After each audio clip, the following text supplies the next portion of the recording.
tries to promote the knowledge, information, education across the globe. So just to a word about Study in India program. So Study in India program is the official program of the Ministry of Education, Government of India's Ministry of Education, and our organization itself is vested with the responsibility to promote Indian education abroad. That's how you can see there are 16 universities who are participating here, but more than that, be aware, India has 1,130 universities with different focus, objectives, learning disciplines and so on. But you will see like all universities in India have multidisciplinary program. You want to try to do a master's in humanities, social science, still today IIT Madras, which is one of the global ranked university, has a program in humanities, social science. Look at Banaras Hindu University, which has traditional programs from languages, arts, Indian system, even music. Yesterday I met a faculty in National Institute of Education who has completely trained in music, culture and arts from Banaras University. That gives us pride, what Indian education means to the global community. Just a short of inputs for you to do that. So India has been going abroad to look at to make it attractive destination, India making an attractive destination to study in India. But I looked at the literature, the statistics in Sri Lanka particularly. So we have been, every time I see that international students who wanted to come to study in India always look at fellowship opportunities, scholarship opportunity. Yes, that is one of the key motivating factor for having a choice of study. At the same time, if you compare with any other developing countries, India's education is one, they are affordable. Two, that is flexible. You can always have a choice to study a module which might be interesting to you, which may be useful for you to learn, come back and adopt in your existing institutions. That's the flexibility Indian system, Indian education system allows. At the same time, when I looked at scholarship utilization in Sri Lanka, Government of India had offered 145 scholarships for the Ayurveda Indian system of medicine. The utilization I could see is only 22 scholarships. While so much offers are there, I would urge the Sri Lankan brothers to encourage their children to see India as one of the major destinations to study not only Ayurveda but other programs of study in India also. I know several of them have their own choice for its natural culture, Indian system of culture. The music, arts has been more attracting. In any kind of education, you will see that these become part of the curriculum.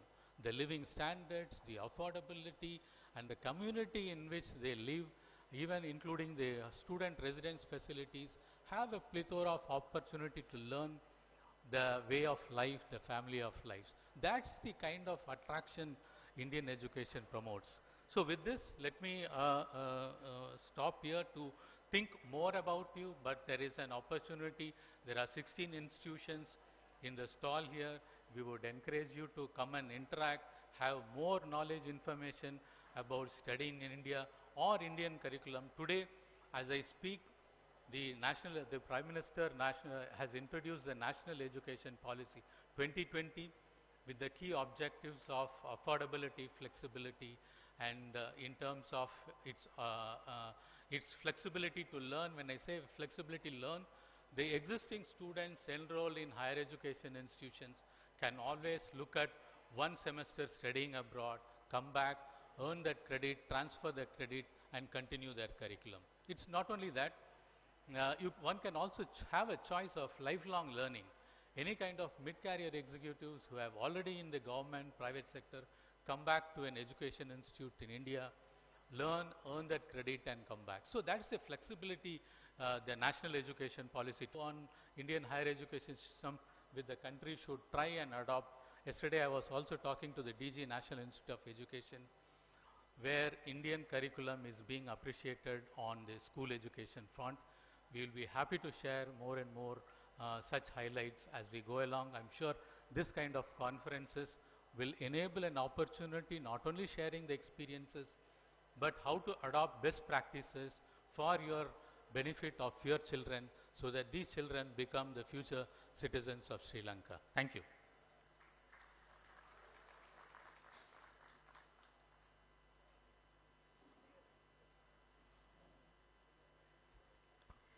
Thank you very much, sir. And next up is the second keynote address, and I would like to respectfully invite Dr. Ashok Basti Krishanya. And before inviting him to the podium, I would like to respectfully read out his prestigious profile. Dr. Ashoka is a bachelor in Ayurveda, MSc and PhD scholar in medicinal plants and pharmacology from Gujarat Ayurveda University, Jamnagar, India. He is with research experience more than 15 plus years and co-authored 2 books, 19 plus research publications, and co-investigator for 15 projects. He is proficient in product designing, standardization, and regularity aspects of Ayurveda classical and patent proprietary products, herbal personal care, and veterinary nutraceuticals and dietary supplements. Dr. Ashok received Young Scientist Award in Drug Research by CCRAS, Ministry of Ayush, Government of India, 2019, and along with that, the winner of Star Award R&D Covalency in 2019, the Himalaya Wellness Company, and Ayur Visharada 2002 by the Himalaya Wellness Company for securing the 2nd rank in BAMS, Bachelor of Ayurveda Medicine and Surgery. He works as a discovery scientist, Natural Products Innovation and Research and Development, Himalaya Wellness Company, Bengaluru from 2013 to 2022. He was the research assistant and cooperated lecturer at Gujarat Ayurveda University, Institute of National Importance of Government of India, Jamnagar, India from 2006 to 2012. And his work profile include teaching and experimental pharmacology aspects to PhD and PhD scholars, guided and co-guided more than 20 PhD and MD RU, MSc RU and MPharm RU scholars. Sir, with all due respect, I would like to invite you to address the 10th International Conference on Ayurveda, Unani, Siddha and Traditional Medicine. දෙවන ප්‍රධාන දේශනය වෙනුවෙන් ගෞරවනීය ආරාධනය අශෝක් බාස්ති මහතාට. වෛද්‍ය අශෝක් බාස්ති මහතා දැන් ඔබ අමතනව ඇති.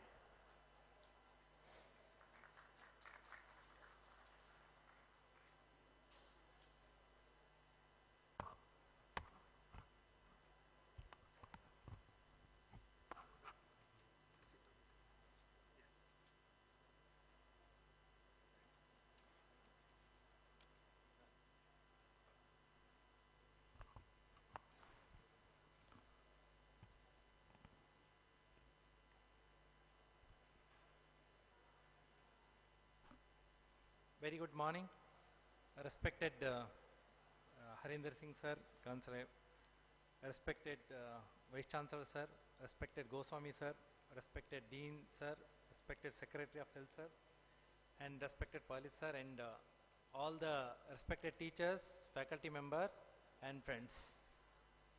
So I am here to share some of the only applied aspects and what is exactly required to give the best of the nature to the physician so that treatment should not go fail.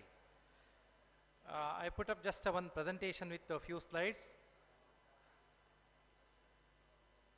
So when you see the theme of this particular conference, that is one health or one future, or one health approach for health tourism. It is a very apt one. I can say it is one of the best theme. It is more relevant for the current day because it will go very well with the says the Vasudhaiva Kutumbakam, the one family, one future, one earth. That is world as a one family. What exactly the Ayurveda also says. So that's why I am telling this is one of the best theme. It is very relevant for the today's conference. So it is very important what Ayurveda explains is it need to take care of holistic approach to cater the health of not only human beings but also animals and the environment where we live. So that what exactly the Ayurveda which says. So generally we call Ayurveda as a Indian system of medicine, traditional system of medicine, Hindu system of medicine. According to me, being an Ayurveda physician, my personal opinion is it is not a system of medicine, of one country. It is the first biological system existed on the earth because it tells about each and everything. All other systems has originated from this particular system of medicine. That's why it should be the biology. Ayurveda is a biology or biological system. So that's why it takes care of all the fraternity or faculty of different systems. And also it talks about the swasthasya swastharakshanam aturasya vikara prashamanam. That means both preventive, corrective as well as curative aspect. That's why not only for the human beings but also for the animals and take care of plants. So what exactly physician is required? So Ayurveda system explains many medicines, but when we consider the current scenario, getting the authentic and good product is very, very difficult. So some of the products or some concept I will explain here, it is just for the representation purpose, not for the promotion of company, etc. Unless and until physician get the right product, treatment will fail or physician will fail to treat the patients. By considering the some of the limitations in some of the products, for example, Chandra Prabhavati. So I am not, telling good quality products are not available, but if you consider the availability of genuine herbal materials, for example, Chandra Prabhavati, is one of the best medicine to take care of prameha and urinary system. But the first drug itself is the Chandra Prabha, is nothing but the camphor. If you consider the quality of camphor, what we are getting in the market is really questionable. But to some extent we can cultivate, we can procure in the proper way, we can procure from the approved vendor. But when it comes to the quantity in lakhs crores of tablets, then many a times the manufacturer sometimes compromise with the quality of that particular product. So it is very, very important to consider the quality of the product. So by considering that, there are 5 major principle or basic rule is very important when you design any of the product. For example, the first and most important is authenticity, and already I have explained with the example Chandra Prabhavati. Like that, Dashamularishta. Dashamularishtam comes with the 73 ingredients as per Sahasra Yogam, while Sushruta Samhita explains 13 ingredients, which is the actual classical Dashamularishtam. So I think more than 50 manufacturers, they manufacture Dashamularishtam utilizing the 73 ingredients. By considering the requirement, very, very difficult to get the good quality raw material without compromising the quality. That's why for the physician to give best of the nature, it is very, very important to design the product with the 5 basic aspects. Like one is the pure and authentic, second one is the purity. So the product should be free from the contamination like heavy metals, pesticides and the aflatoxins. So many other impurities should be free in the product which physician is going to prescribe. At the same time, product should be the safe with all the platforms. You need to establish the safety and efficacy. And the same time, it should be regulatory compliant. So the so-called classical or Ayurveda products or Ayush products which have been mentioned in the scheduled text. So when you prepare as is, it is a classical product or Ayurveda medicine or Ayurveda product. So that will very much qualify the regulatory requirement. But when you design the product with the proprietary ingredients, we need to ensure that that is regulatory compliant, that can be registered any of the country by providing all the required documents, and most importantly affordable. So nowadays, because of increasing demand and the masses are moving towards Ayurveda, so Ayurveda medicines or Ayush medicines are comparatively expensive. That is because of increasing demand and also demand with the raw materials which we are going to use in the product. So these are the 5 important basic rules should be followed to design any of the product. So how it is possible? That is only by adopting the evidence-based research without compromising any quality. So next very important product is, the generation is changing. Now the Ayurveda explains many of the dosage forms. It will include liquid dosage forms, semi-solid and solid dosage forms. So if you prepare those medicines by adopting classical Ayurveda way with procuring the authentic herbs, is the best medicine. Nobody will question. But by considering some of the limitations of availability of raw materials and the procedure and the taste and the packaging, those things, nowadays it is quite difficult to cater the requirement. And also in Ayurveda, it clearly, the evolution has happened. For example, one example to highlight, in the Charaka Samhita, in Rigveda, only 9 plants have been mentioned. In Charaka Samhita, 150. Like that in Nigantus, it enters the hundreds, then thousands. But we have almost stopped exploring further. So, as a Ayurveda Acharyas, it is our responsibility to explore more and more. So, and one second thing is, generally being Ayurveda physicians, we are little bit skeptical about using of other herbs as well. But by considering, for example, aloe vera, kumari, very widely used, it is not actually origin from India. It is Barbados herb. And also Mucuna pruriens. And Eranda is the one of the, that is the castor bean, is the one of the most important herbs of Ayurveda. It is not Indian origin. So that means Ayurveda generated globally, that's why it is called as a biology. So by considering that, now the generation opt for the new dosage forms. The evolution is the norm.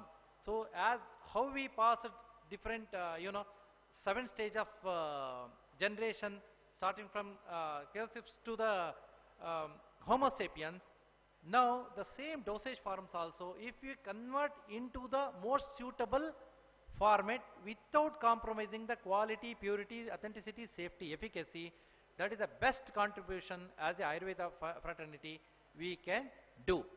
So for that, what we require is the contemporizing Ayurveda through the evidence-based research. We have well-established traditional ingredients that we need to convert into the good product by using the advanced scientific methods. So how it is possible? It can be possible, or it can be made through adopting the evidence-based research, starting from the seed to shelf or seed to prescription, and it should go follow this flow. It's just similar to that of developing a new product development in the modern system of medicine. It goes through the different stages that I am not going to deal because lack of time. And also in Ayurveda, generally when we adopt the new technologies or principles, generally we are a little bit skeptical. But in Ayurveda, it was so beautifully explained, especially when Acharya Charaka explained the quality of the drug. It is Bahuta. It is nothing but the GACP, Good Agriculture and Collection Practices. We can easily equate with that. And Yogyata. Yogyata is appropriateness or safety and efficacy. That is GCP, Good Clinical Practices. And Aneka Vida Kalpana, various dosage forms has been mentioned.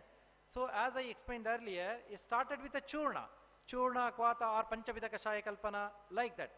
Slowly as time passes, we translate into the Ghana, Ghanavati, Sattva, like that.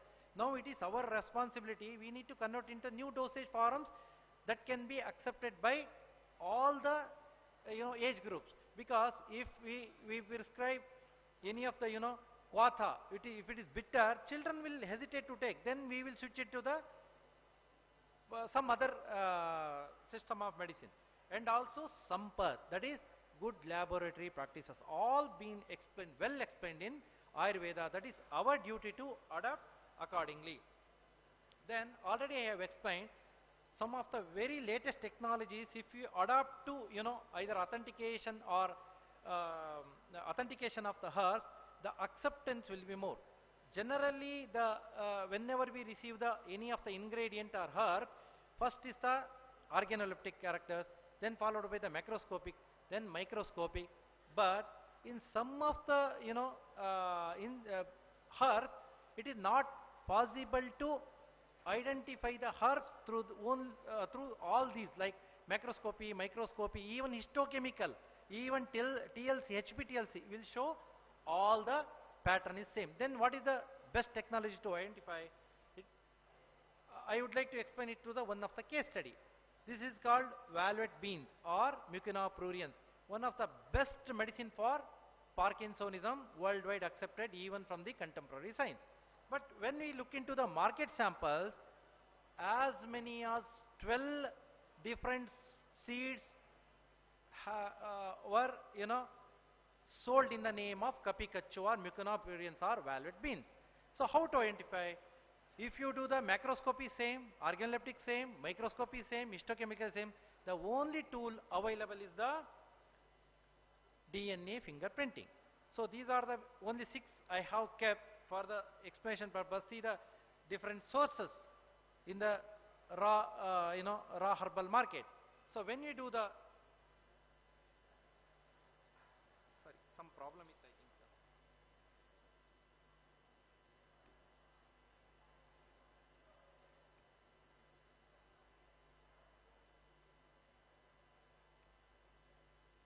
I don't know, some.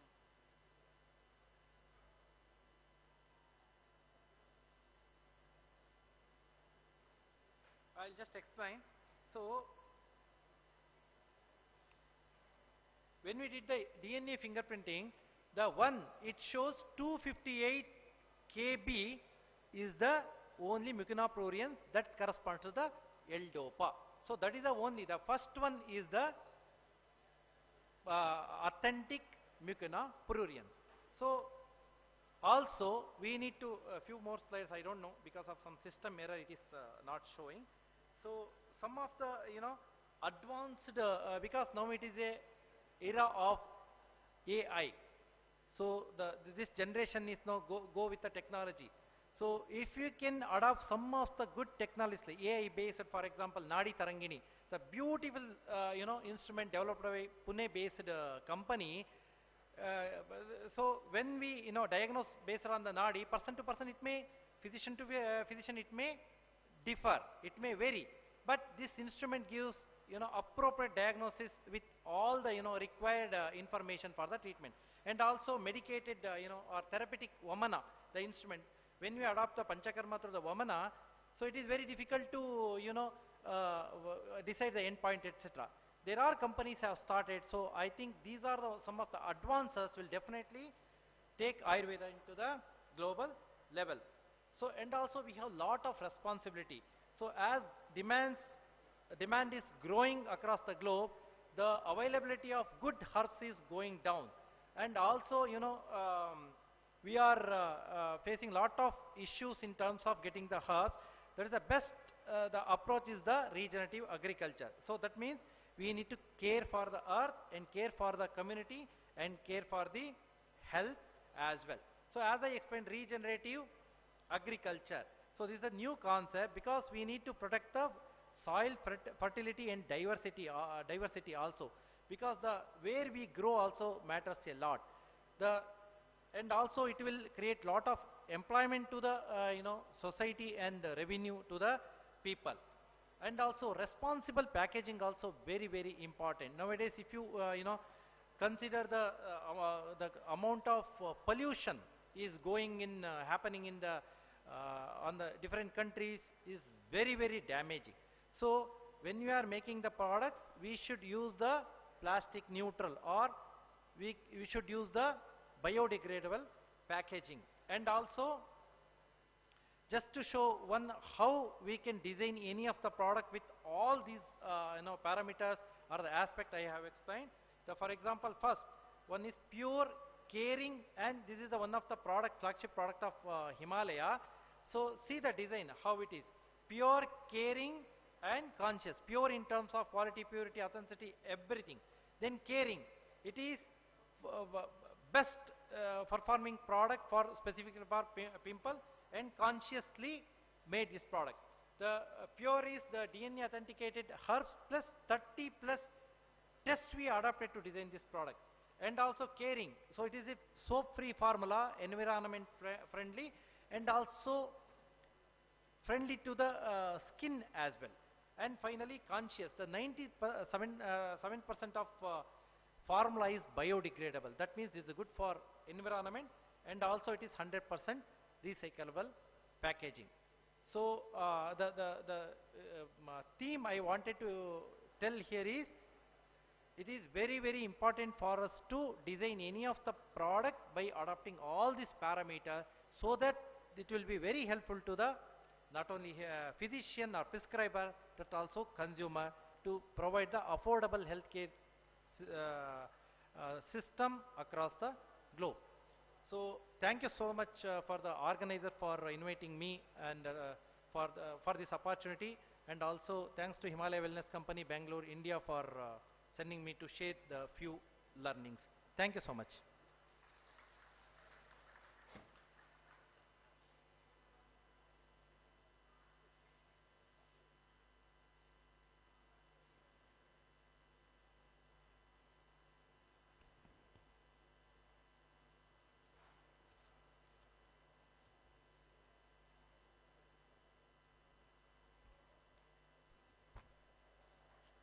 Thank you very much, sir.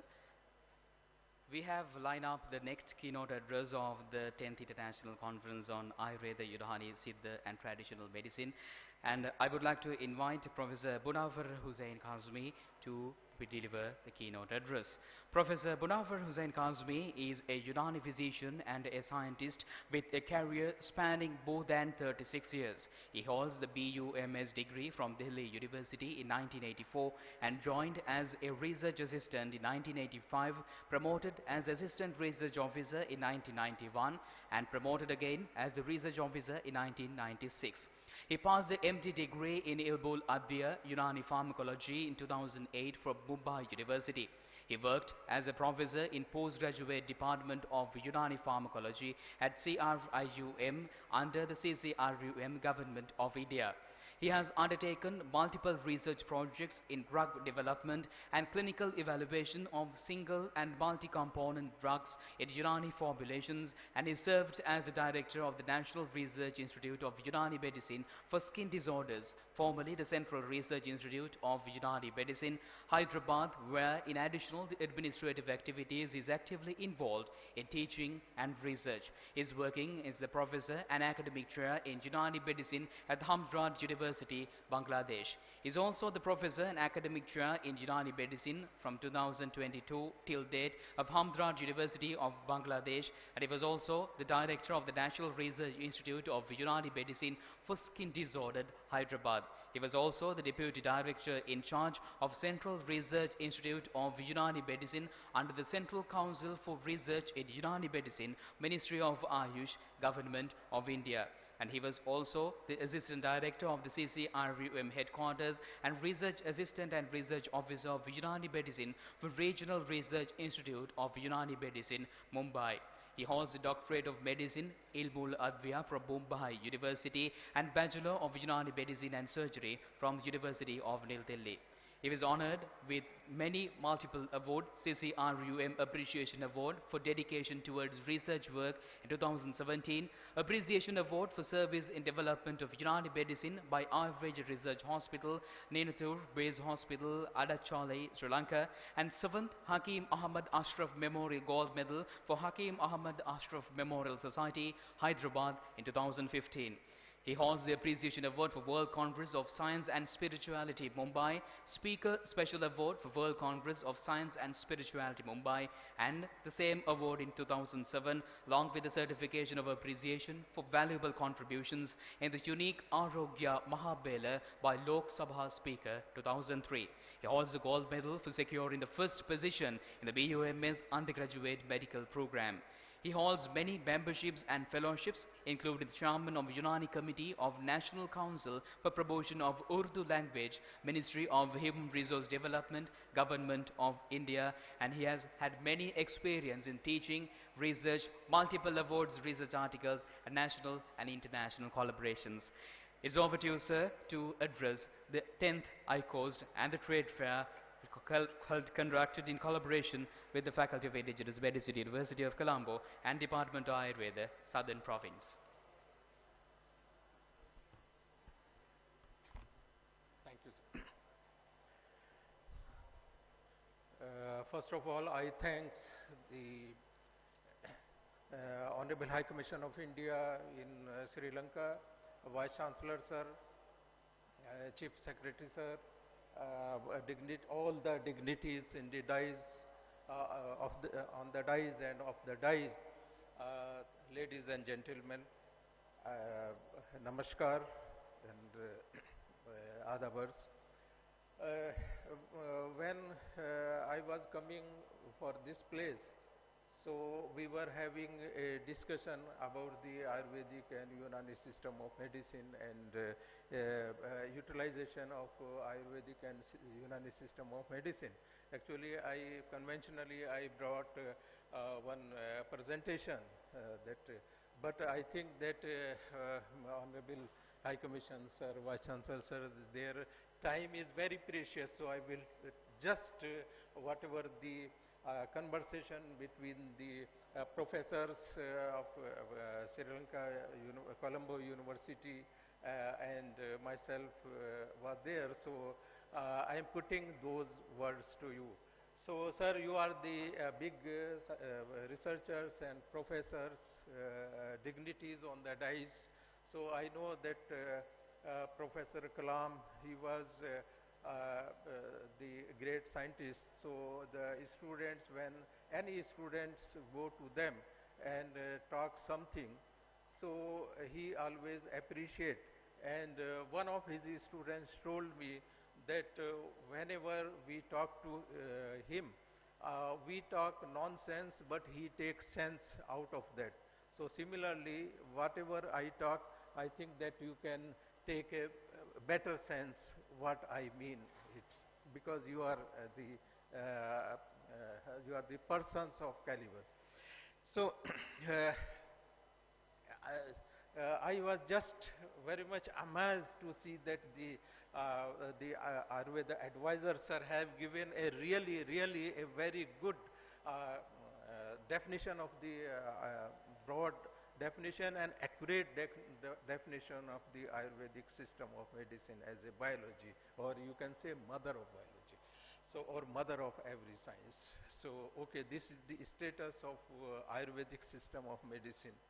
Now coming that the Unani system of medicine came originated in Greek and came from Greek to India only in 18th century. But what is there that when the Greek was in the dark, the India, the civilization of India was developing, and the knowledge of Unani system of medicine came to India. So they have not only preserved it, they have a new dimension in it.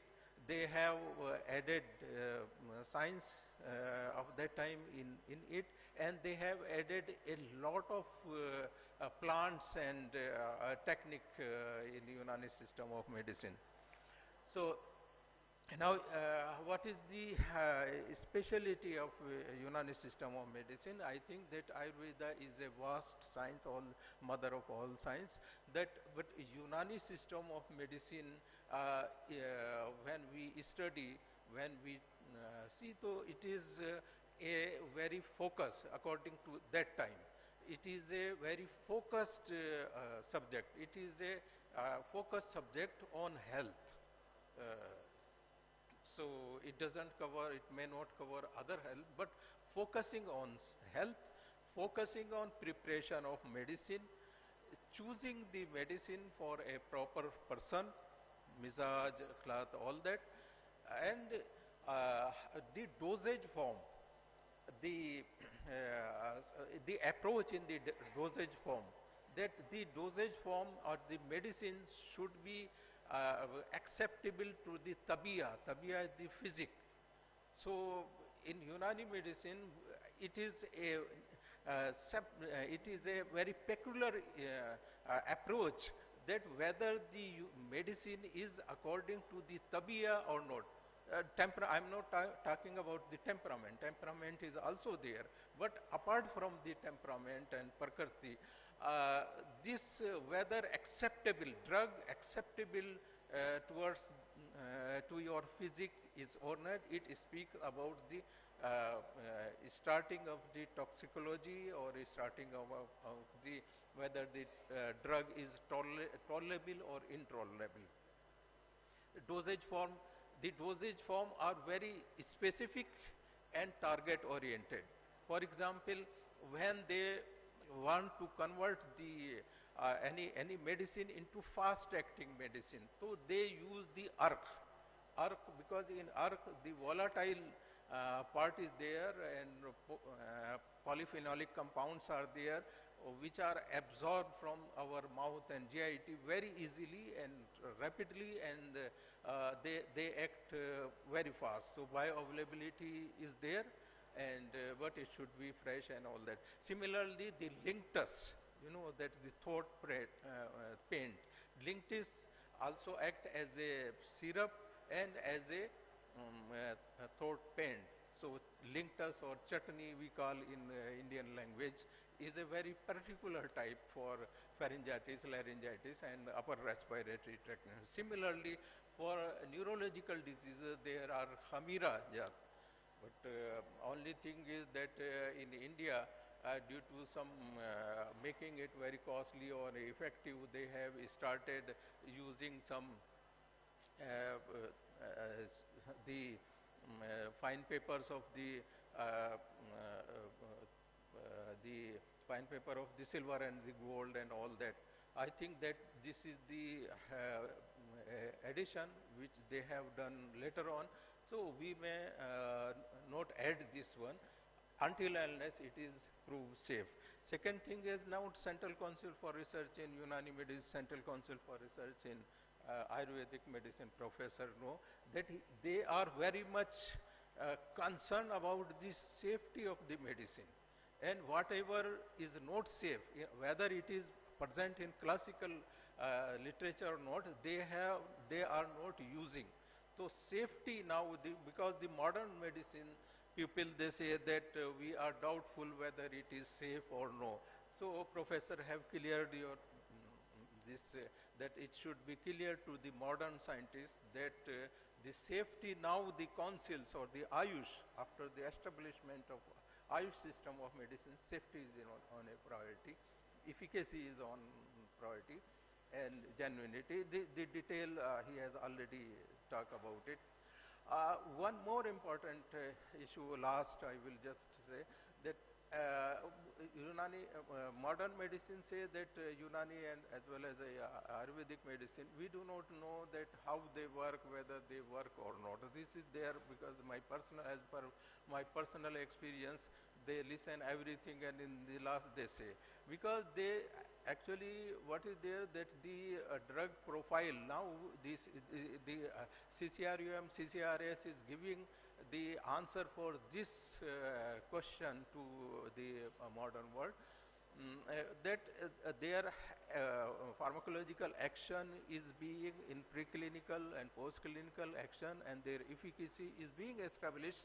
And more important thing is that the to study the pharmacology of a single molecule is very easy, because even a student can do, and a student are mostly doing the PK, PD studies in their laboratories. But to have a PK/PD study of the plant origin or Ayurvedic Unani origin is not as simple as possible, because their absorption, after the absorption, their level in blood to determine is not as simple as of single molecule medicine or modern medicine. So I think that sir has already established it. So this because it is a tissue bound. So for that one we have to study the pharmacology of Unani and Ayurvedic medicine. Until and unless we do not have the knowledge of Ayurvedic and Unani medicine, just the modern pharmacology, we cannot. Modern pharmacology in advanced form, they know that how to detect the drug in the tissue and whether what is the metabolism, if the medicine is not reflected in our serum. So where the medicine go, how the tissue bound medicine can be detected, and PK/PD study can be done. So these are the, so because the time has done and dignities are there, I will not take much time. I think that whatever nonsense I have said, so sir are capable to take sense out of it. Thank you very much. Thank you.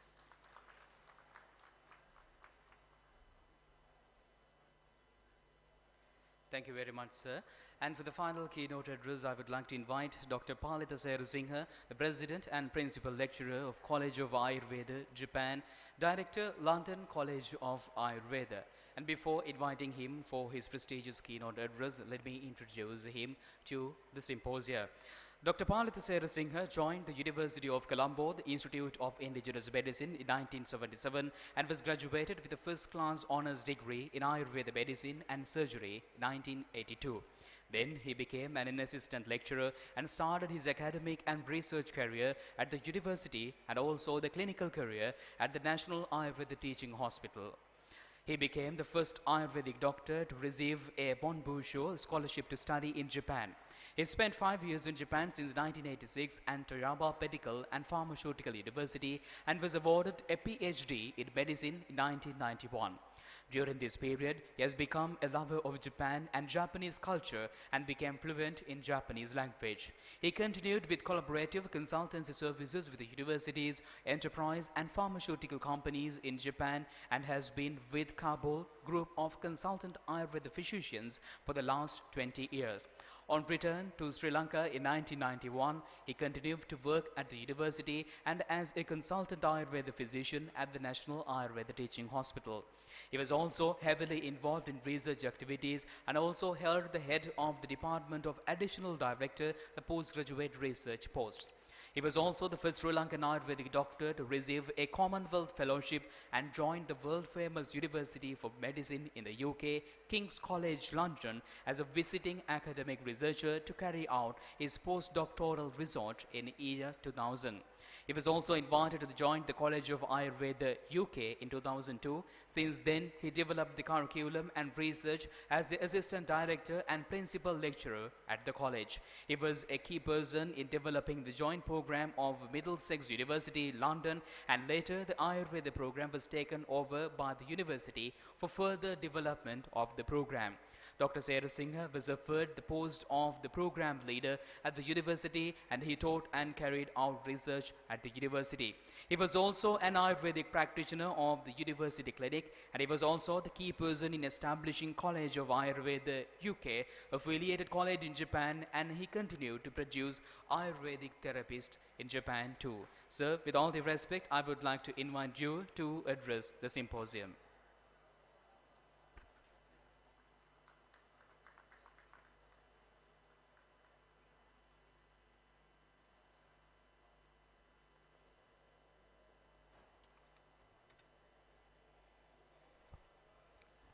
Thank you. The chief guest this morning, Consul General in Hambantota, Mr. Harindra Singh, the Vice Chancellor of Colombo University, the Dean Faculty of Ayurveda, the Commissioner the Department of Ayurveda Southern Province, the Secretary of Health Southern Province, and all the other secretaries, distinguished guests, my colleagues, dear friends. I hope someone will put up the slides.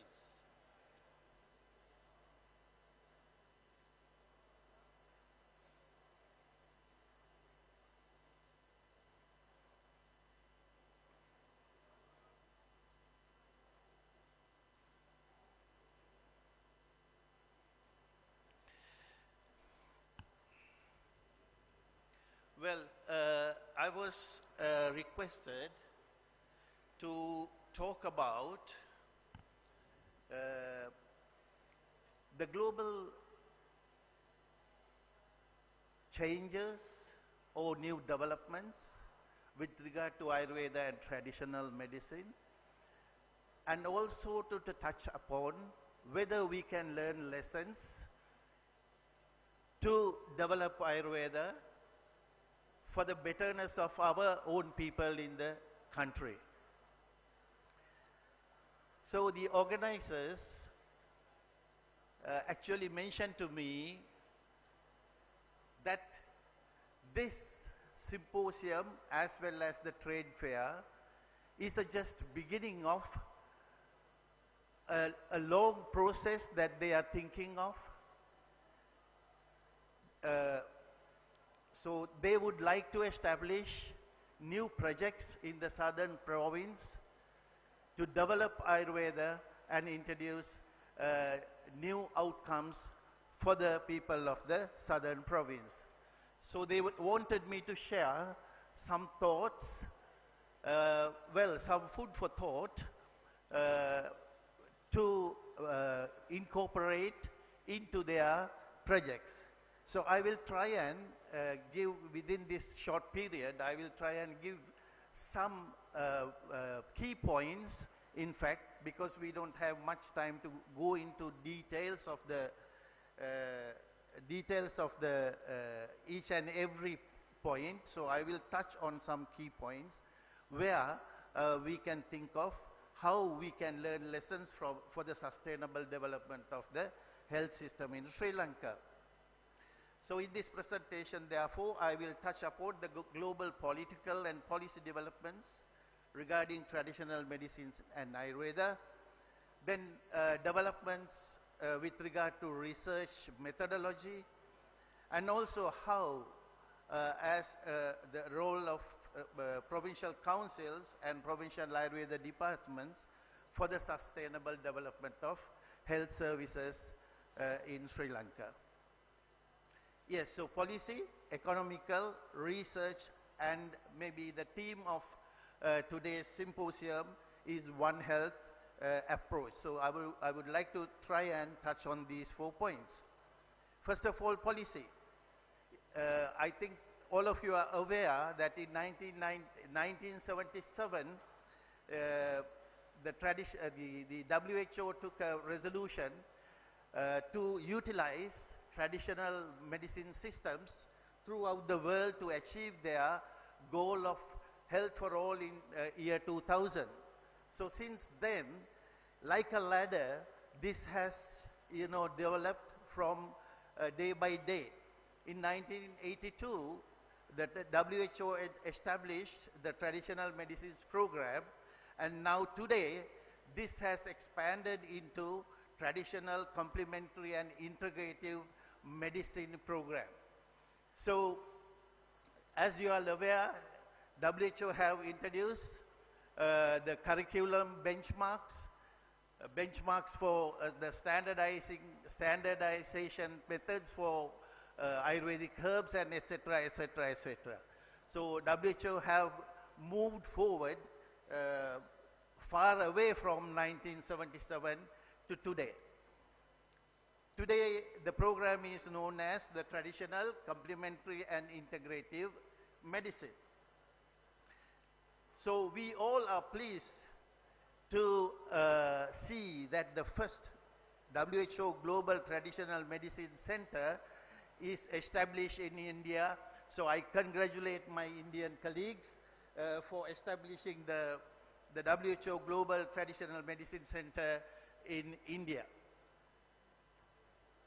Once again, first WHO World Summit was held in Gandhinagar last year, August last year, maybe just 1 year from now. Right, so why WHO is focusing on traditional medicine? WHO work on traditional medicine is a response to the request from countries for evidence and data to inform policies and practice global standards and regulations to ensure safety, quality, and equitable access. I would like to highlight this point where WHO, the declaration in 2018, need to include traditional medicine knowledge and technologies in the delivery of primary health care, which is a cornerstone of health systems in pursuit of health for all. So World Health Organization recommends very strongly the use of the traditional knowledge, traditional medicine practices in the primary health care. Right, so let's look at our own neighboring country, the Indian government. So if you look at the health policy, national health policy of the Indian government, we can see Ayush is mentioned here and there. So I'm not going to go through all the details. You can see Ayush is very clearly mentioned within the national health policy document of Indian government. Now, for example, the policy lays great emphasis on investment and action in school health, for example. And it goes on, it says, promotion of healthy living and prevention strategies from Ayush systems and yoga at the workplace, in the schools, and in the community would also be an important form of health promotion that has a special appeal and acceptability in the Indian continent. So my point here is we can see within the national health policy, so it's very clearly mentioned the role of Ayush within the country. So here again, so there is 7-point element in this. In again, that the last point is in Ayush services from standalone to a 3-dimensional mainstreaming. So Ayush is mainstreaming within India. So therefore, it talks about, it talks about mainstreaming the political potential of Ayush. So there is a very, elaborated section in their national health policy. What is the role of Ayush in the country? Now, if you look at Sri Lanka, where do we stand within the national health policy? I think this picture, this picture gives the real meaning to it. I hope especially the Sri Lankans will understand. What has happened is like the cashew nut. So the national health policy is like the flesh, and then the cashew nut is fixed outside. So the first and foremost thing that we have to do is introduce Ayurveda, integrate Ayurveda and the traditional systems of medicine much more clearly and effectively within our national health policy. So, of course, there is Ayurveda operational in Sri Lanka, but it is running in parallel systems where we call parallel systems, but this is unequal parallel system what is happening in Sri Lanka. So, First of all, we need to learn lessons from the globe and our neighboring country, and then include Ayurveda and traditional systems of medicine into our national health policy much more clearly, effectively, and strongly. There is a publication by Institute of Policy Studies of Sri Lanka, which talks in similar way, which you might want to read through later on. So let me move on to the economic side. First of all, conservation and economic benefits of medicinal plants is something that we can look at. Because the economic value of medicinal plants is immense.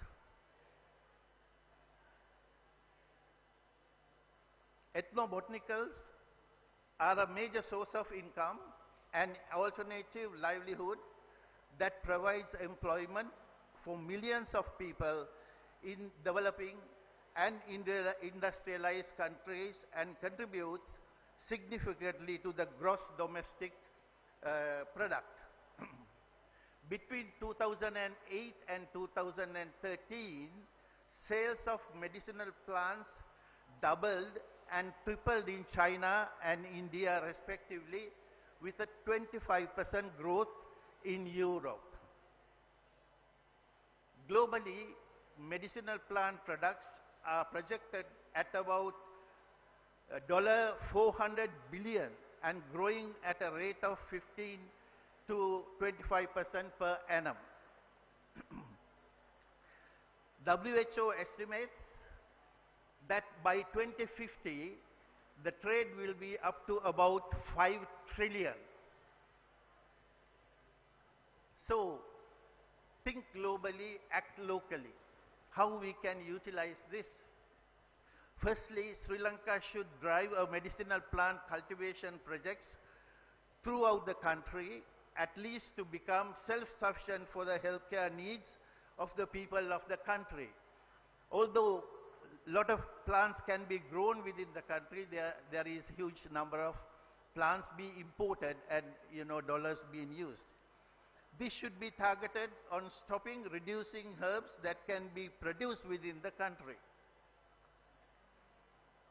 In the provincial level, I would like to suggest plants that grow well in that area should be identified first. Long ago, when I was in Sri Lanka, we did a similar project to identify herbs can be grown in Monoragala area, and then we actually established a similar project. So I am just repeating that. Propagation and cultivation research and knowledge, know-how to be developed within the provincial council.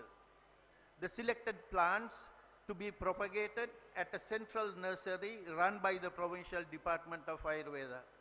The plants to be provided to the farmers at a nominal price. Establish this as an outreach program, because Sri Lanka is a small country. You cannot expect the farmers to have vast, large areas of cultivation. So what we can do is like outreach programs. They can utilize their, small gardens to cultivate, and then of course collection centers to be established. I think this is a very good model for the Southern Provincial Council to start with. And if you replicate this similar projects, outreach programs in other provincial councils, so you can exchange whatever the product you bring in. So yes, it is an outreach program. Conservation and development of medicinal plant resources. Now this picture is from Nilgala, where we did a recent survey in Nilgala area. You know that, during the time of the king, Buddhadasa, King Dutugamunu, so they maintained cultivations of Haritaki, Vibhitaki and Amalaki in Ampara district. Still you can see those forests So we have to learn lesson from them as well. We need to think of reforestation projects. I hope you know this story, you know, in the Ramayana, Lord Hanuman, he was assigned to bring 2 herbs to treat Lakshmana, but he went to bring the plant, but he was unable to identify it correctly. He thought, I would rather bring the part of Himalaya. So he was bringing part of Himalaya, and there are 3 places where in Sri Lanka, the story says the soil was dropped. So one of that area is Rumasala nearby here, which is very rich in flora and fauna. Now this is a place where the southern province should, the Ayurveda department together with the universities should start doing, you know, serious work. I think this place has been extincted.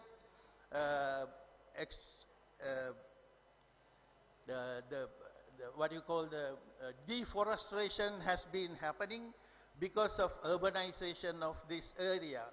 So reforestation is a must, and also, you know, doing a proper survey. It is believed that we can find herbs which are just only grown in Himalaya and which are not grown in the climate of Sri Lanka, because it is the part of the Himalayan soil.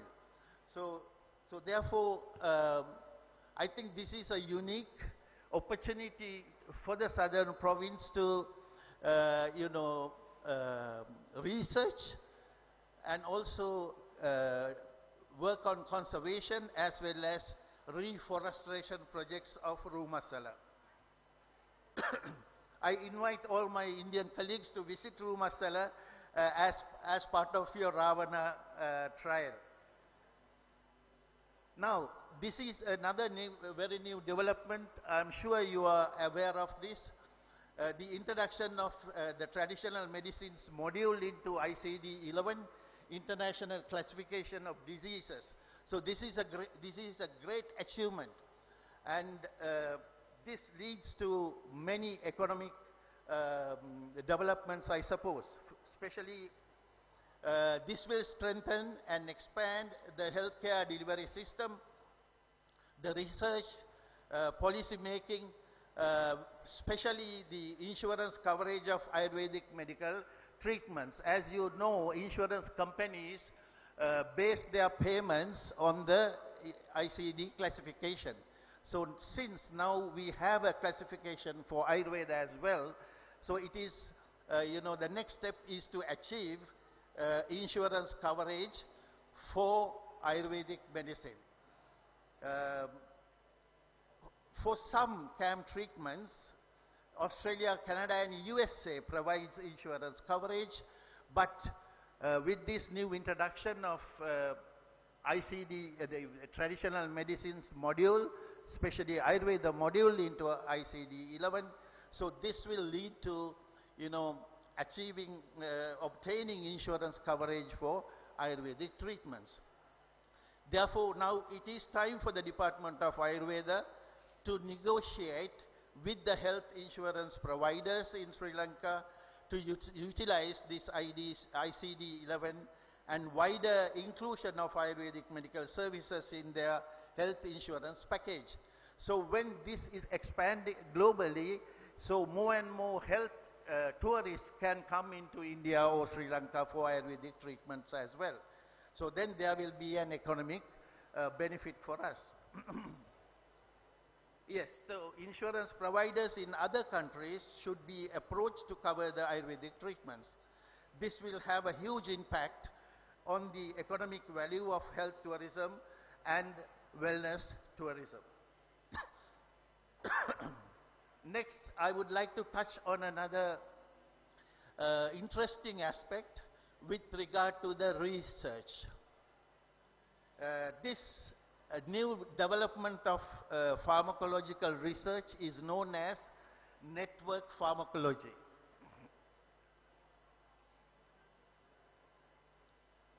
until now, we had the symptom and organ approach system.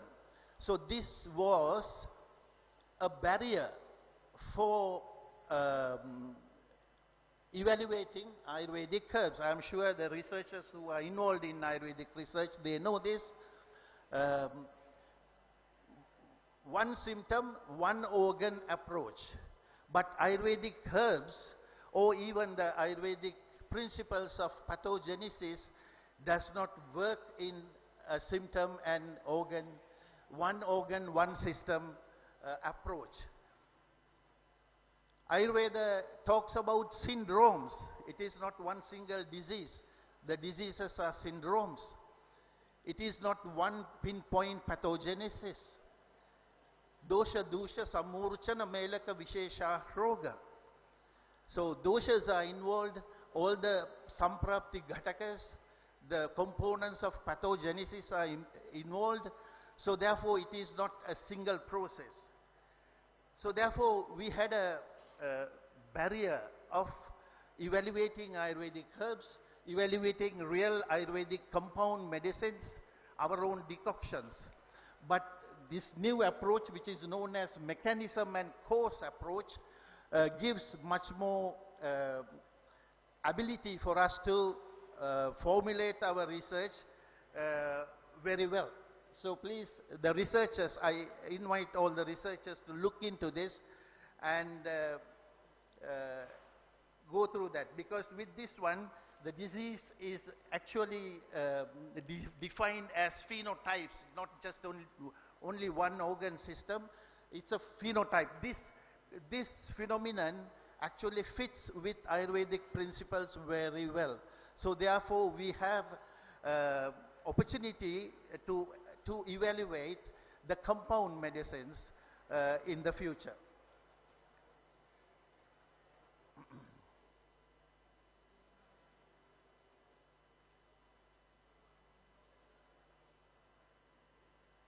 Right, finally, One Health, health tourism approach. I think both India and Sri Lanka have been in the wellness industry for over 40, 50 years now. It is the time that we go on to the medical tourism.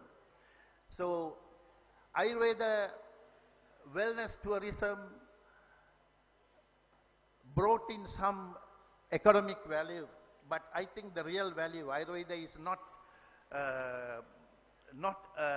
what you call the wellness. Ayurveda should be medical. So therefore, it is the time for us to invest on medical tourism. The difference between medical tourism and the wellness tourism is, wellness tourists, they come for, as the name suggests, wellness. But medical tourism, they come for particular treatments. So therefore, we can establish specialty medical centers to treat certain diseases. So we should identify some disease areas where we should promote globally, like Shara Sutra is one thing. So there are, even today, patients go to India to get done this parasurgical procedure. And yes, so we should identify certain disease conditions and then establish specialty centers to treat patients.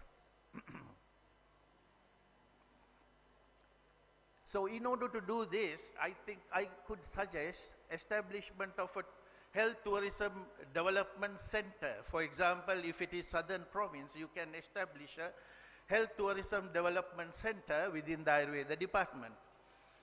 And then it is needed to meet international quality assurance accreditation requirements for health tourism, including consideration of national standards and accreditation process. Then formulation of health tourism competitiveness roadmaps. This has to be looked into. The development of an export competitiveness roadmap requires a broad approach based on an active stakeholder consultative process. Then, of course, developing a brand name. Developing a brand name can be all important for positioning in any niche global and regional market, providing an umbrella for promotional activities such as trade fairs and cultural events. Then, of course, capacity development of local producers and service providers is needed. Training needs generally cover a range of issues relating to quality, customer focus, marketing of experiences, pricing, and insurance. Packaging and labeling of the products, medical devices, client relation management and international partnership development. So all these has to be looked into when you are developing a project like this. One thing finally, I think another very USP, what you call a USP, unique selling point of Southern Province is the Bhuta Vidya approach, which you, experienced while ago. This is the low country ritualistic dance or the Bhuta Vidya aspect of the southern country or the low country dance is something that we need to research. So therefore, this is the ritualistic dances are not just a dance, it is very highly scientific medical treatment part of Bhuta Vidya. So therefore, I eagerly propose the University of Ruhuna, the Department of Ayurveda in the Southern Province, and the Provincial Council to get together and establish a psycho-neuro-immunopharmacology research center to research this Bhuta Vidya aspect of the low country. Thank you very much.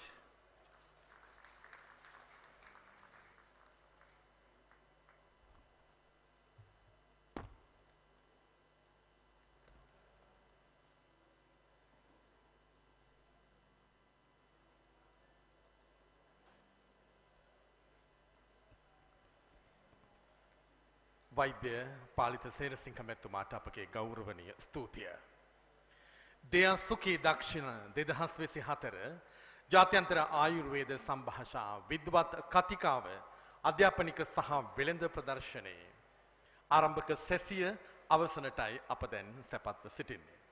විශේෂයෙන් දකුණු පළාත් ආයුර්වේද දෙපාර්තමේන්තුවේ සාඩම්බර ඉදිරිපත් කිරීමක් තමයි දෙය සුඛී දක්ෂිණ 2024 ජාත්‍යන්තර ආයුර්වේද සම්භාෂා විද්වත් කතිකාව සහ මේ අධ්‍යාපනික සහ වෙළඳ ප්‍රදර්ශනය. ජාතික මට්ටමින් දකුණු පළාත් ආයුර්වේද දෙපාර්තමේන්තුව සහ දකුණු පළාත් ප්‍රධාන අමාත්‍යාංශය එක්ව පවත්වාගෙන ආපු වැඩපිළිවෙලට මේ වසරේ සිට ජාත්‍යන්තර මුහුණුවරක් එකතු කරන්න තමයි දෙය සුඛී දක්ෂිණ 2024 ජාත්‍යන්තර ආයුර්වේද සම්භාෂා විද්වත් කතිකාව සංවිධානය කළේ. ඉතින් මෙහිදී කොළඹ විශ්වවිද්‍යාලයේ දේශීය වෛද්‍ය පීඨය ඔවුන්ට සත්කාරකත්වය ලබා දුන්නා. අපි මේ මොහොතේ ඔවුන්ටත් අපේ ස්තුතිය පුද කරනවා. ඒ වගේම තමයි අද පටන් තවත් දින දෙකක් පුරාවට මේ ගාල්ලු නගරය දකුණු ලකේ අග නගරය කේන්ද්‍ර කරගනිමින් මේ පරිශ්‍රය කේන්ද්‍ර කරගනිමින් මේ අධ්‍යාපනික සහ වෙළඳ ප්‍රදර්ශනය පැවැත්වෙනවා. ඊළඟ පරම්පරාව වෙනුවෙන් අපේ වේදකම දේශීය ආයුර්වේදය පිළිබඳව සහ දේශීය ආයුර්වේද ප්‍රවර්ධනය කිරීම අරමුණු කරගනිමින් තමයි මේ වැඩසටහන දකුණු පළාත් ආයුර්වේද දෙපාර්තමේන්තුව විසින් ඔවුන්ගේ වාර්ෂික සැලසුම් කැලෙන්ඩරයේ උත්කර්ෂවත් අවස්ථාවක් විදිහට සංවිධානය කරන්නේ. මේ උත්කර්ෂවත් අවස්ථාවට කොළඹ විශ්වවිද්‍යාලයේ දේශීය වෛද්‍ය පීඨයට ආරාධනා කළා මේ විද්වත් කතිකාවට සහ සම්බන්ධ වන්නටයි කියා. විශේෂයෙන් දකුණු පළාතේ ඔබට මම හිතන්නේ ආඩම්බර අවස්ථාවක් සාඩම්බර අවස්ථාවක් මේ අවස්ථාව. මොකද මේ ජාත්‍යන්තර ආයුර්වේද ප්‍රදර්ශනය බස්නාහිර පළාතෙන් පිට පවත්වන පළවෙනි අවස්ථාව තමයි මේ අවස්ථාව. ඊටම සංවිධානාත්මකව අද මේ කටයුත්ත මේ ආරම්භක සැසිය උත්කර්ෂවත් ආකාරයෙන් මේ ස්ථානයේ සිට පවත්වනු ලැබුවා. එහි අවසන් මිනිත්තු කිහිපය අප මේ ගත කරන්නේ අද ඔබගේත් ඒ වගේම දකුණු පළාත් ආයුර්වේද දෙපාර්තමේන්තුවෙත් ඒ වගේම ප්‍රධාන අමාත්‍යාංශයේත් ආරාධනය පිට මෙහි පැමිණ සිටිනවා විශේෂයෙන් දකුණු ආසියානු කලාපයේ ප්‍රමුඛ පෙළේ රටවල් කිහිපයක නියෝජිතයින් ඔවුන්ටත් මෙහි පැමිණ සියලු දෙනාටත් මේ අවස්ථාව සිහි ගැන්වෙන්නට ඒ වගේම සංකේතාත්මකව මේ අවස්ථාවේදී ඔවුන්ට සමරු තිලින ප්‍රදානය කරනවා. ඒ වගේම තමයි මේ අවස්ථාවේ ප්‍රධාන ආරාධිත අමුත්තා යුනිලිවර් ශ්‍රී ලංකා ආයතනයේ කීර්තිමත් ආයුර්වේද සන්නාමයක් වන ලිවා ආයුෂ් වෙතින් ඔවුන්ට මේ අවස්ථාවේදී තිලින ප්‍රදානය කෙරෙනවා. Ladies and gentlemen, we are moving to the latter part of De Asuki Dakshina 2024 to present the token of appreciation and the felicitation gifts from Liva Ayush, main sponsor for this event. I would like to respectfully invite Dr. H.P. Karunavati, the Commissioner of Ayurveda, Provincial Ayurveda Department, the Southern Province, to distribute the gifts. And to facilitate him, I would like to invite Dr.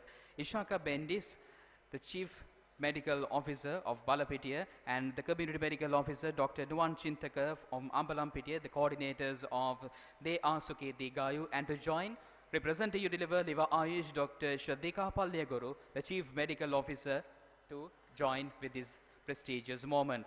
I would like to respectfully invite them to present the token of appreciation to Senior Professor H.D. Karunaratne, the Vice Chancellor of University of Colombo, Professor Patrike Kamal Pereira, the Dean, Faculty of Indigenous Medicine, University of Colombo, His Excellency Harvinder Singh, the Consular General of India, Hambantota, Sri Lanka, Professor P.K. Govswami, the Dean, Faculty of Ayurveda, Banaras Hindu University, Dr. Munafar Hussain Kashmir, the Academic Chair at Unani Medicine, Hamzat University, Bangladesh, Mr. Krishanta W. Mahendra, Secretary of Health, Southern Province, Mr. Sumit Alahakon, the Chief Secretary of Southern Province, Dr. H.P. Karunavati, the Commissioner of Ayurveda, Dr. Palita Serasinghe, the President and Principal Lecturer, College of Ayurveda, Japan, Dr. Ashoka Basti Krishanya, Senior Manager, Ayush and Scientific Affairs, Himalaya Wellness Company.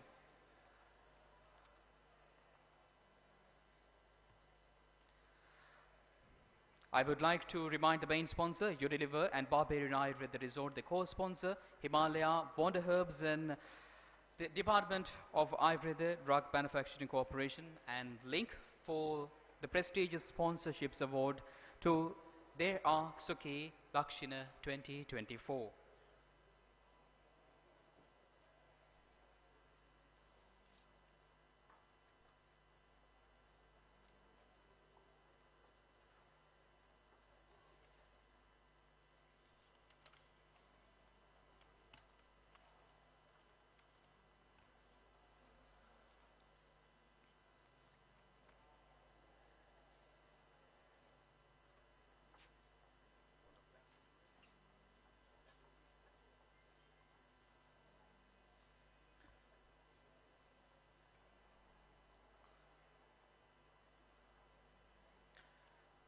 දකුණු පළාත් ආයුර්වේද දෙපාර්තමේන්තුවත් ඒ වගේම ප්‍රධාන අමාත්‍යාංශයත් සති ගණනාවක මාස ගණනාවක සිට මේ කටයුත්ත වෙනුවෙන් සැදී පැහැදී සූදානම් වුණා. මේ කටයුත්ත සාර්ථක කරගන්නට ඉක්ුත් වසරේ ඔවුන් ජාතික මට්ටමින් මේ ආයුර්වේද ප්‍රදර්ශනය අධ්‍යාපනික හා වෙළඳ ප්‍රදර්ශනය මේ නගර සභා පරිශ්‍රය කේන්ද්‍ර කර ගනිමින් පැවතුණා. මේ වසරේ සිට ඔවුන් ජාත්‍යන්තර මුහුණුවරක් ගනිමින් ඊට විද්වත් කතිකාවතක් එකතු කරමින් ඊළඟ පරම්පරාව වෙත දැනුම ප්‍රසරණය කිරීම විසරණය කිරීම අරමුණු කර ගනිමින් මේ කටයුත්ත සංවිධානය කළා. දකුණු පළාත් ආයුර්වේද කොමසාරිස් වෛද්‍ය කරුණා හිබගේ මහත්මියට අපගේ ස්තුතිය. ඊළඟට මේ කටයුත්ත සංවිධානය කර ගැනීමේදී දායකත්වය ලබා දුන් අය සිහිපත් කිරීම ඉතාම වටිනවා. ඒ සඳහා මා බොහොම ගෞරවයෙන් යුතුව ආරාධනා කරනවා කොළඹ විශ්වවිද්‍යාලයේ දේශීය වෛද්‍ය පීඨයේ පීඨාධිපති මහාචාර්ය Kamal Perera මැතිතුන්ට. Ladies and gentlemen, now I respectfully invite to not to just propose the vote of thanks, but to add the concluding remarks as the Dean of the Faculty of Indigenous Medicine, University of Colombo, Professor Pathidage Kamal Pereira. And before inviting him to the vote of thanks, I would like to respectfully read out his prestigious profile. Professor Pathidage Kamal Pereira has obtained Bachelor of Ayurveda Medicine and Surgery Honours at the Institute of Indigenous Medicine, University of Colombo, Sri Lanka, and Masters of University of Sri Jawaharlal, PhD in Pharmacology in Nanjing, PR, China. He is certified and trained in pharmacovigilance and drug safety, the World Health Organization Collaborating Center of Uppsala Monitoring Center, Sweden. Further, he obtained postdoctoral training in the clinical drug development process and achieved the diploma in research and development of products to meet public health needs, Nagasaki University, Japan. He is a professor and consultant physician of the Faculty of Indigenous Medicine, University of Colombo, Sri Lanka. He is specialized in pharmacology, therapeutics, and clinical immunology. He is a leading clinical researcher in the fields of herbal clinical pharmacology, Ayurveda medicine, and traditional medicine in Sri Lanka. Currently, Professor Pereira is lecturing and supervising undergraduate and postgraduate programs of MSc, MD, MPhil, and PhDs. He was a pioneer member to develop a unit for research and development of natural products to conduct experimental studies and clinical trials in the Institute of Indigenous Medicine, University of Colombo, and now the Faculty of Indigenous Medicine, University of Colombo. Professor Pereira has held many leadership positions in the field of Ayurveda medicine in the University of Colombo. He has held the post of head of the Department of Allied Sciences and head of the Department of Ayurveda Pharmacology and Pharmaceutics in the Institute of Indigenous Medicine, University of Colombo. Professor Pereira was among the pioneers in the development of first MDRU program in the Institute of Indigenous Medicine and was the first coordinator for the very first MDRU program in the Institute of Indigenous Medicine, University of Colombo. Professor Pereira served as a senior consultant to the World Health Organization project on a review of traditional medicine research in Sri Lanka 2015 to 2019 for 4 successful years, and the project on intellectual property rights, IPRs, and trade in international medicine in Sri Lanka 2015.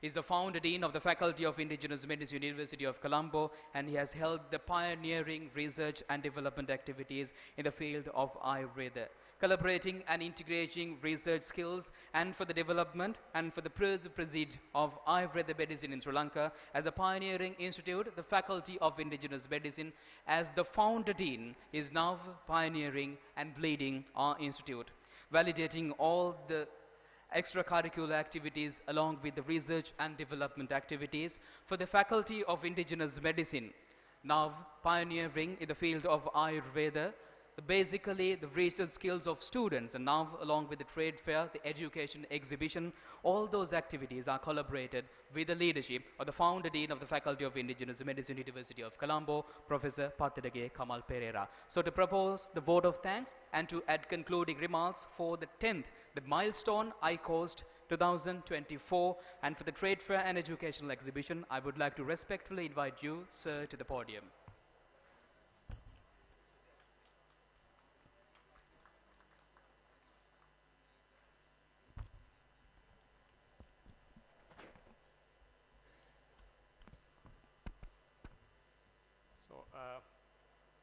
Actually, thank you very much giving me such an introduction. Actually, I very much appreciate that the compeer is one of our students in our faculty. That's a great thing we develop. Maybe it's better to give a good applause to him. So, before going to the thanking note, vote of thanks, so I would like to thanks the participants here who participate here within their busy schedules, especially Councillor General to India. Thank you very much, sir. You are being here. So it's a very great occasion to all of us, because India is like a elder brother of us. So we are younger brother, India is elder brother. It's like that type of relationship we are having with India. So thank you very much again. So Senior Professor, Vice Chancellor, Professor Karunaratne, dear sir, actually it's a very important you are in here. because you can see how we progress as a faculty. Because you know that in the 1929, we started our institute as an Institute of Indigenous Medicine. After 19 years history, we became a faculty. But most of people ask why we are becoming a faculty. When you are thinking that it's much great, that honor to all of our graduates, that because when it comes to the academic careers, especially developed through the faculties, not the institutes. Institutes are far beyond that, and they are targeting different objectives and perspectives. So I'm very much honored, sir, that within your leadership, we are much focusing on not only the education, there are some other aspects, especially research, and also public and private developments processes, especially private-public partnerships and networking we develop within your leaderships. So I know that lots of people in here are graduated from our faculty, most of them here. So I'm proud graduate from our University of Colombo. Maybe you all are the same. So I want to tell you a little bit of what we have done within these 2 years of becoming a faculty. So as you know that at the very beginning in our faculty, we don't have a postgraduate section. Now we develop the postgraduate unit and mid-career development unit. Within that, you all are thrive in this business. We know every provincial level, they are sending students to our faculty now. Because we can share the knowledge, especially not only the education, there are soft skills developments, communications, there are lots of things we have to do within this type of education systems. Because we are every time we are thinking to make a consultant or a senior consultant. Beyond that, we are not thinking about other arenas like wellness tourism, there are health tourism, like medical tourism, lots of things happen in the world. So we have to give that sense of knowledge to them. So I'm very much happy that we are now focusing around 6 postgraduate courses within these 2 years. Then again, we are much forwarding to around 20 certificate courses and diploma courses to develop your mid-career skills. This is great achievement within the 2 years of time. So when it comes to 19-year history, we didn't done that much of works within our area of education in Sri Lanka, especially concerned the traditional systems of medicine. So not only that, we have done several MOUs, especially India, Japan, China, much more to come. So this is networking. We initiate our undergraduates, especially for the especially concern of the wellness tourisms. You know that it's a dream on those days. Maybe the victim is here, Dr. Palithasera Singh. He is the one actually initiated at the very beginning this wellness tourism sector in Sri Lanka. Now we have to think twice, and we have to think and we have to deviate our curriculum, especially constructive curriculum developments for these targeting these areas. We need to do some sort of paradigm shift. So we are doing that within the leadership of our Vice Chancellor, sir. So recently, maybe we signed the MOU with the BSU, Banaras Hindu University. So it's a great achievement in my tenure. Actually, I'm much love to say that, because as you know that the BSU is the highly recognized one of the university in India when it comes to the Ayurvedic concerns. So not only that, there are few more to come with this type of MOUs in future. So then again, I want to tell you, not only these developments, there are some other things happen, especially infrastructure developments. Please come and visit that, because every year I'm thinking to do back to faculty programs. Maybe you can join with us. Last time we succeed that, especially concerns of the University of Colombo. So within that infrastructure, we actually, you know that it's a dream to achieve our hostel. Maybe as a hostelist in our faculty, we know that number 33, the boys hostel. So it's like a dream to achieve. In this year, we achieved that hostel. Actually, they gave to develop a new hostel within the leadership of Vice Chancellor, sir. It's a great honor, sir, on the behalf of my students, because you know that we need to some sort of infrastructure developments in this area, especially. So when the dais, I discussed with the health, secretary. So thank you very much. You are in here within the organizing committee. I would appreciate your sitting here. because that is the point that we can press the things through her, through him especially. So you know that we discuss about how to develop the research. But when it comes to Western medicine, every time these consultants, maybe doctors, they are getting some sort of motivation amount. So you are not getting that, the research allowance. So I discussed with him, maybe in future, our doctors may be motivated by that type of allowance, then they can go forward as the type of research. So it is a good thing if you can develop this type of conferences in these areas. So thank you very much, your presence, Secretary. Then again, all the delegates and keynote speakers, I am very much happy you all are here. So because you know that the time concerns, I'm also running out of the time here. So anyway, this is one of our dream, maybe come true, because ICOS start to 2014 in actually it's coordinated by myself, and at the very beginning the name of ICOST. The name also given myself, ICOST, because it's an international conference of Ayurveda, Unani and Siddha medicine. So we try to give this knowledge to our provincial level people, because they are suffering with this knowledge. Especially I know that as the Secretary said that the data knowledge is less in our system. So if you need to develop these data systems, especially statistics, we need research. We don't know how many patients come to your hospitals at the rural settings. So there are maybe new diseases. Maybe Dr. Ajit Kumar is here, is the leading character in SLMC, is the registrar here. Maybe those are the new areas we have to focus in our education. Not only the developing consultants, because consultants we need that. Actually, we already developed lots. I think that we are overthriving from the consultants, right? So maybe different other avenues we have to open to give this knowledge to the global. Because Sri Lankan medicine is the very unique concept we are having. We call Desiya Chikitsa. So all these things, maybe thousands of oral use still in my, that faculty without not reading. So this is a failure actually. We have to develop all these systems in future, in gradually. So I would like to talk more because this is my crowd actually. All are in my sector fields, stakeholders. So within the limited time framework, I'm there to slow down this process, my talking process.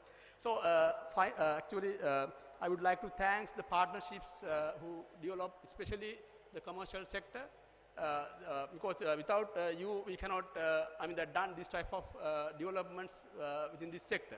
So we need that private-public collaborations and partnerships very well. So other thing that I would appreciate very much this town hall premises.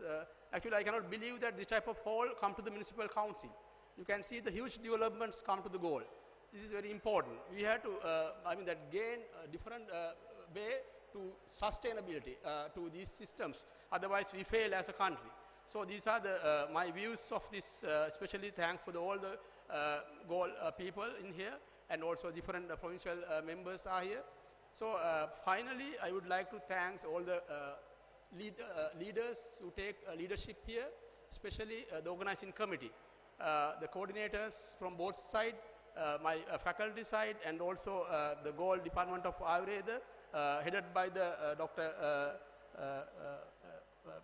Madam Karuna. So thank you very much. He is one of our alumni. She is one of our alumni. She has done the great job. Please give a full of applause to all of these leaders who's coming throughout these years. So thank you very much. So finally, I would like to thank all the participants here, all the delegates, all the keynote speakers.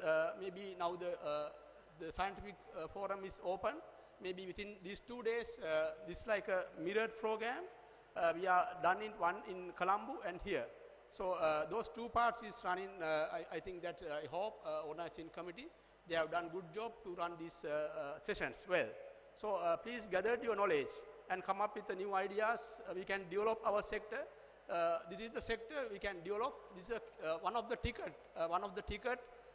We can sustain our economy in the future. Keep in mind that you have to work nicely and hard. Thank you very much again.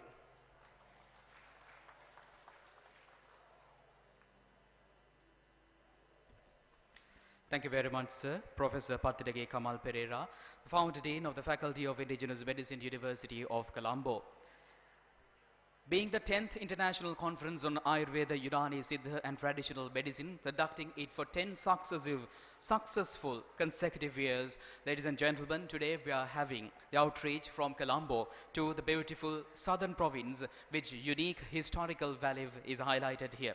Ladies and gentlemen, confining to Colombo, we have had 9 consecutive sessions for I-Coast, which led it to the extreme success. The research activities, the student collaborations, and all the successful initiatives which the Faculty of Indigenous Medicine as the pioneering institute of Ayurveda has led. Today, we have now expanded horizons to reach the outstation provinces, and the southern province being one successful location. Today, we are concluding the inaugural session for the 10th I-Coast. Along with the international conference, the symposium, we are now having the trade fair educational exhibition. Many students from the Faculty of Indigenous Medicine, the Ayurveda community, physicians, and all the successful individuals who are contributing their research, excellence, academics, now have the opportunity to expose their research presentations, skills, and all attitudes to the world. The international conference scenario led by the Faculty of Indigenous Medicine is one pioneering advancement and one successful initiative which the Faculty of Indigenous Medicine, along with other departments of Ayurveda, has now successfully been conducted throughout the island. Being the first initiative to move out from Colombo to the southern province, it's been successful, and the foreign delegates who are present here might be witnesses for the first successful outreach from Colombo to southern province, the international conference, along with a wonderful advancement of trade fair and educational exhibition. Southern province, the beautiful serenity, the historic valley, the Department of Ayurveda, the southern province has successfully ventured to this, and thank you very much for the Commissioner, Madam, for being successful and organizing it in a fruitful manner to highlight the values which the Institute of Indigenous Medicine and now the Faculty of Indigenous Medicine has brought forward since a century of around successful years, and for the 10th year of successful symposia along with many other outreach and successful activities. Today, the value of traditional food, medications, and along with what to do and what not to do.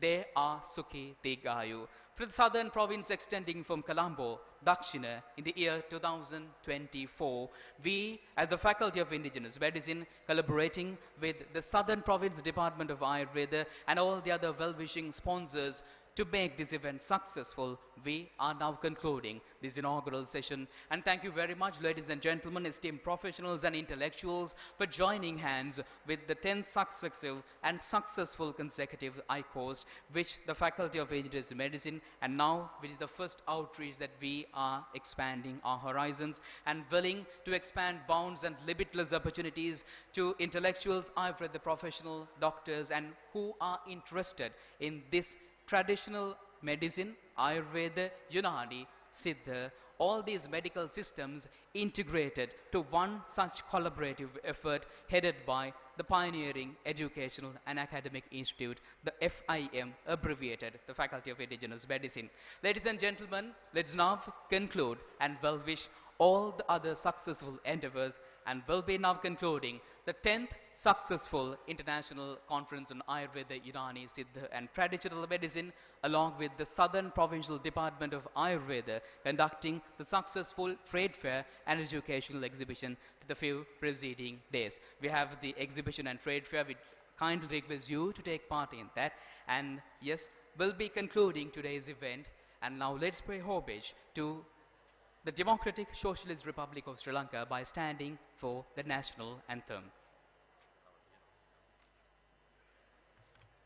එසේනම් කරුණාවරණි මහත්වරුනි, දේශීය ආහාර ඖෂධීය සහ විහරණ ප්‍රමුඛ කරගනිමින් දකුණු පළාත් ආයුර්වේද දෙපාර්තමේන්තුව සංවිධානය කළ දේආ සුඛී දක්ෂිණ 2024 ආයුර්වේද විද්වත් කතිකාවේ ආරම්භක සැසිය අපි මෙතකින් නිමාවට පත් කරනවා. සියලු දෙනාම එක්සත්ව එක්සිත්ව නැගී සිටිමු ශ්‍රී ලාංකීය ජාතියේ අභිමානය අපි එක් හඬින් ගායනා කරමු.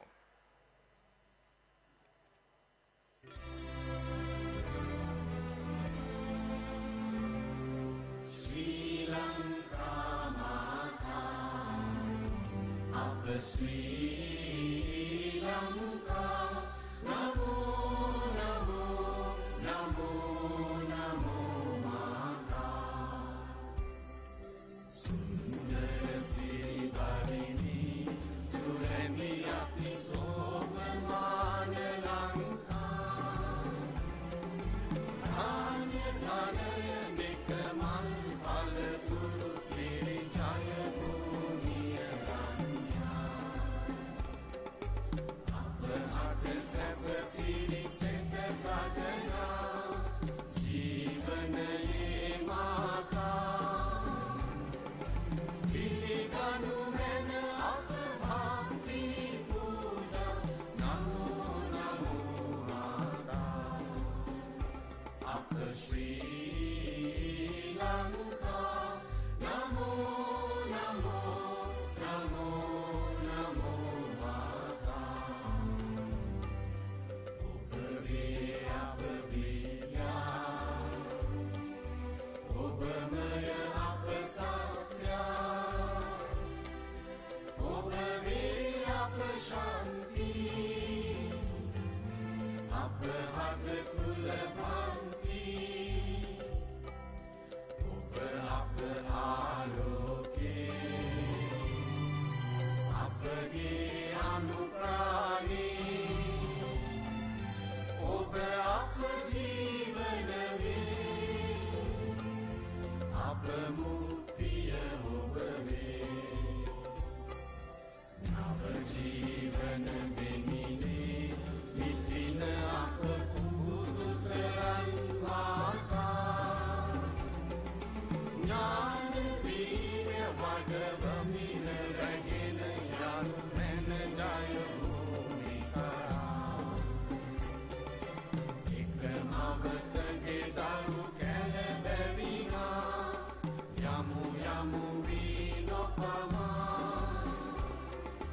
Prema Vada Samaveda Duera, Namo Namo Mata, Apa Sri Lanka, Namo Namo Namo Namo Mata.